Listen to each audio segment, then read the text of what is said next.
22 अप्रैल को पहलगाम में हुए आतंकी हमले के बाद भारत ने पाकिस्तान के प्रति अपनी रणनीति में सख्ती दिखाई है। समुद्री क्षेत्र भी अब इस रणनीति का एक अभिन्न हिस्सा बन गया है। भारत इस फैसले यह संकेत देना चाहता है कि वह अपने तटीय क्षेत्रों और समुद्री परिवहन को किसी भी संभावित खतरे से सुरक्षित रखने में कोई कोताही नहीं बरतेगा। पाकिस्तानी पोतों का प्रतिबंध उसी नीति के अंतर्गत आता है। पहलगाम टेरर अटैक, भारतीय बंदरगाहों पर पाकिस्तानी जहाज़ों की नो एंट्री आयात पर बैन के बाद भारत का एक और बड़ा फैसला।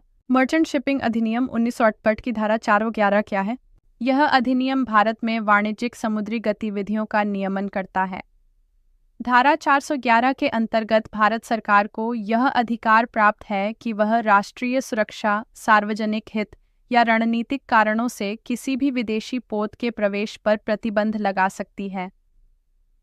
इस प्रावधान के तहत सरकार ने पाकिस्तानी जहाज़ों पर प्रतिबंध लगाने का निर्णय लिया है। इस प्रतिबंध के प्रमुख प्रभाव बंदरगाह, कंटेनर टर्मिनल, तेल टर्मिनल जैसी संवेदनशील जगहों पर बाहरी हस्तक्षेप की आशंका अब और भी गंभीर हो गई थी। यह प्रतिबंध प्रत्यक्ष समुद्री जासूसी या आपराधिक गतिविधियों के खतरे को कम करेगा। इस फैसले के बाद अब कोई पाकिस्तानी पोत भारतीय जलसीमा में नहीं आ सकेगा और भारतीय पोत पाकिस्तान नहीं जा सकेंगे, जिससे दोनों देशों के बीच समुद्री व्यापार पूरी तरह ठप पड़ जाएगा। पाकिस्तान के लिए आर्थिक झटका।